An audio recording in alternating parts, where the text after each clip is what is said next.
नमस्कार। जब आपको बार बार मल त्याग करने जाना पड़ता है और मल आपको पतला आता है, ढीला आता है, तो उसे डायरिया कहा जाता है या लूज मोशन कहा जाता है या अतिसार व दस्त के नाम से जाना जाता है। डायरिया हमें भोजन की जो नली होती है, आमाशय होता है, आंतड़ियाँ होती हैं, इनके अंदर सूजन, संक्रमण, चाहे वो अंदरूनी हम कुछ खा पी लेते हैं उसके कारण हो जाता है, या हमारी आंतड़ियां पानी का अवशोषण नहीं कर पाती, या बाहरी कारण में वायरस, बैक्टीरिया या गलत खान पान के कारण भी हमें इन्फेक्शन हो जाता है, जिससे हमें बार बार दस्त आते हैं और मल त्याग करने हमें बार बार जाना पड़ता है। और पतला और ढीला मल आता है, जिससे शरीर में दिन प्रतिदिन कमजोरी बढ़ती चली जाती है। जिन लोगों को बार बार दस्त लगता है उनकी शरीर की धातुएं खत्म होती चली जाती है। उनसे पूछ के देखिए कि उनका वजन क्या था और उसके बाद क्या हो गया। लक्षण के रूप में देखा जाता है बार बार पेट में मरोड़ उठती है, पेट में दर्द उठता है और बार बार मल त्याग करने जाना पड़ता है। और मल त्याग करने के बाद मल पानी के रूप में आता है और पतला आता है, जिससे शरीर में पानी और नमक की कमी हो जाती है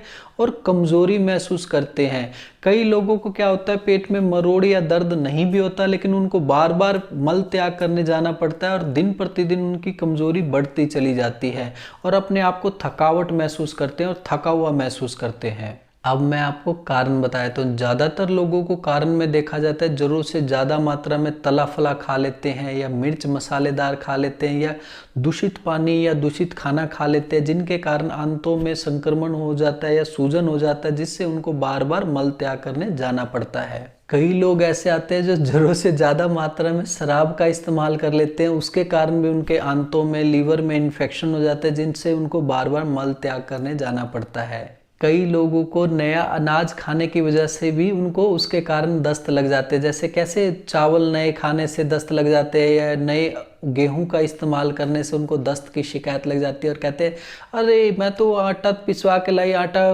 बनाया, उसकी रोटी बनाई और उससे मुझे दस्त लग गए।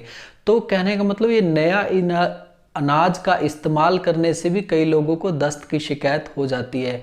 कई लोगों को कोई दवाई खाते हैं वो सूट नहीं करती, या खान पान से किसी चीज़ से एलर्जी है वो खाते हैं तो उसके कारण भी उनको जो है एलर्जी के रूप में देखा जाता है, क्योंकि उनका जो इम्यून सिस्टम है वो प्रतिक्रिया करता है, जिससे उनको रिएक्शन के रूप में दस्त तंग करते हैं।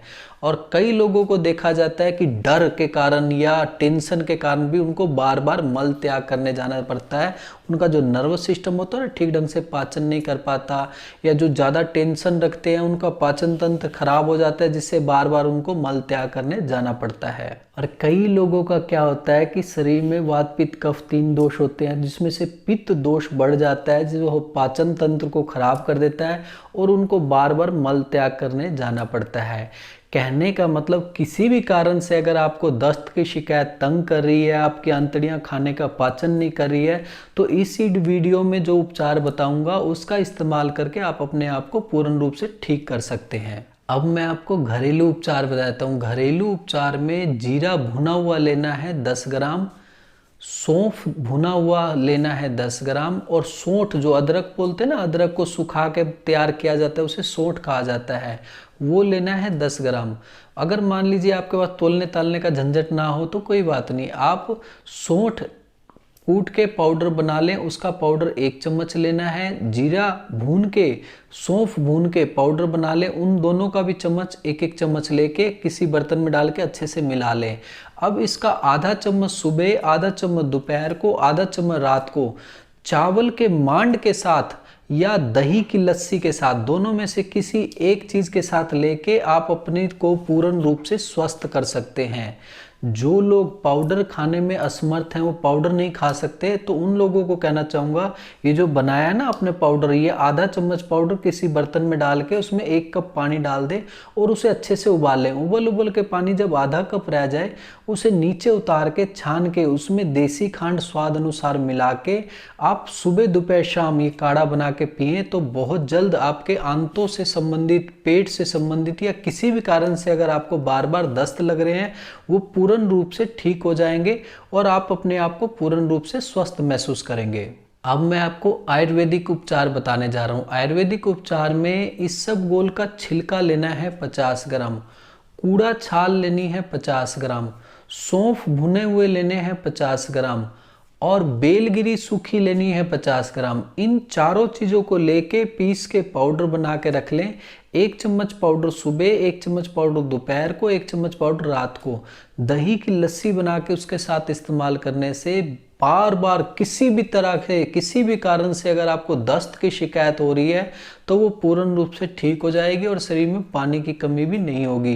कई लोग पूछते जी लस्सी में क्या मिलाएं, तो उनको कहना चाहूँगा सेंधा नमक आप मिला के इसका इस्तेमाल करें और थोड़ा सा उसमें चीनी भी, जैसे कहते हैं ना नमक चीनी का जो टेस्ट होता है वो थोड़ा अच्छा लगता है, वो मिला के आप इस्तेमाल करेंगे तो बहुत जल्द शरीर में पानी की कमी भी नहीं रहेगी, नमक की कमी भी दूर हो जाएगी और शरीर में ताकत भी हो जाएगी और दस्त की शिकायत भी दूर हो जाएगी।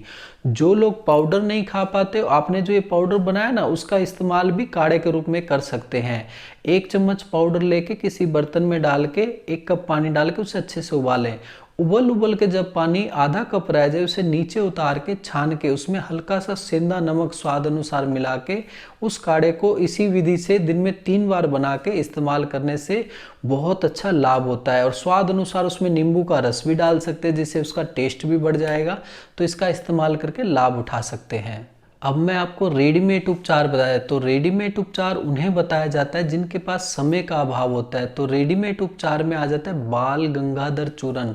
बाल गंगाधर चूर्ण या इसब बेलदाना, इन दोनों में से कोई एक चीज़ लेनी है, किसी भी कंपनी की लेके 1 चम्मच सुबह शाम गर्म पानी के साथ इस्तेमाल करने से किसी भी प्रकार से किसी भी कारण से अगर आपको दस्त की शिकायत है वो दूर हो जाएगी और आप पूर्ण रूप से ठीक हो जाओगे।